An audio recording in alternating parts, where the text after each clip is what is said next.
Hello guys, good morning, kumusta sa kayos? Uulan na, mabilis ang video lang to mga mimabels. Ito na yung the long is awaiting. The awaiting is long. Kung ano-ano na lang, ano?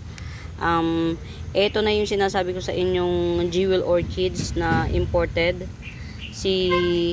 Ang pagkakaalam ko, sinerch ko to parang Dorsinia marmorata. Ayan, which is yung nakikita lang natin madalas sa Instagram ng mga nasa ibang bansa. Tingnan nyo naman kung gaano kaganda siya. Oh, wow, majestic.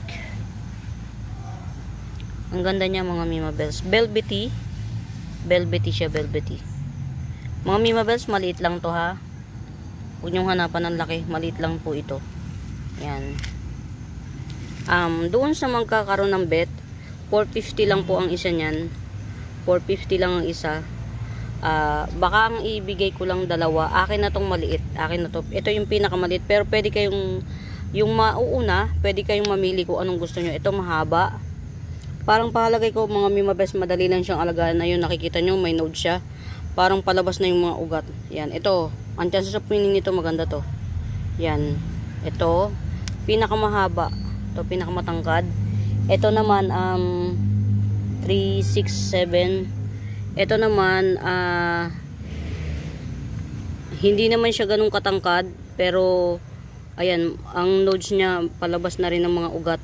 Mga mimabels, ang itsura ng ano niya, para rin siyang ipisya. Tapos ito na lang akin to. Yan, pero pagkabet nyo rin, wala tayong choice, bebenta natin. Ayan, si Jewel Orchids Dorsinia marmorata, kung hindi ako nagkakamali, 450 each.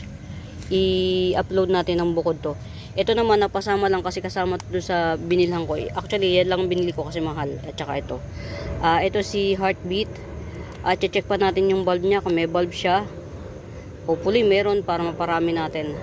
Ayan mga mimabels, yun lang. Sa mga kakabit, 3 piraso lang po yan. 2 lang i-release natin, akin ng isa.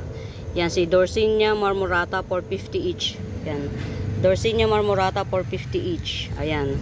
For now mga mimabels, happy watching, pamain. Bye!